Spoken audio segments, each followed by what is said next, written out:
A reading from the first book of Samuel.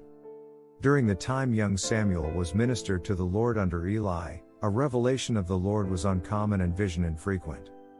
One day Eli was asleep in his usual place. His eyes had lately grown so weak that he could not see. The lamp of God was not yet extinguished, and Samuel was sleeping in the temple of the Lord where the ark of God was. The Lord called to Samuel, who answered, "Here I am." Samuel ran to Eli and said, "Here I am."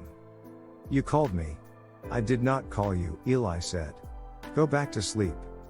So he went back to sleep.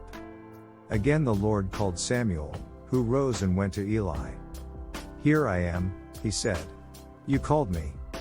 But Eli answered, "I did not call you, my son. Go back to sleep." At that time Samuel was not familiar with the Lord, because the Lord had not revealed anything to him as yet. The Lord called Samuel again, for the third time. Getting up and going to Eli, he said, "Here I am. You called me." Then Eli understood that the Lord was calling the youth. So Eli said to Samuel, "Go to sleep, and if you are called, reply, 'Speak, Lord, for your servant is listening.'" When Samuel went to sleep in his place, the Lord came and revealed his presence, calling out as before, "Samuel, Samuel." Samuel answered, "Speak, for your servant is listening."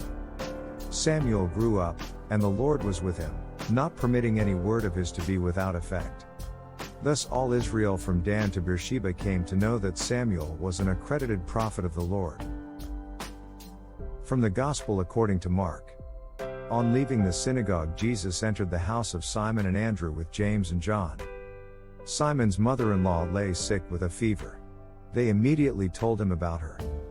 He approached, grasped her hand, and helped her up. Then the fever left her and she waited on them.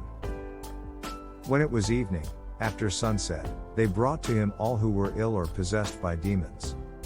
The whole town was gathered at the door. He cured many who were sick with various diseases, and he drove out many demons, not permitting them to speak because they knew him. Rising very early before dawn, he left and went off to a deserted place, where he prayed. And on finding him said, "Everyone is looking for you." Simon and those who were with him pursued him. He told them, "Let us go on to the nearby villages that I may preach there also, for this purpose have I come." So he went into their synagogues, preaching and driving out demons throughout the whole of Galilee.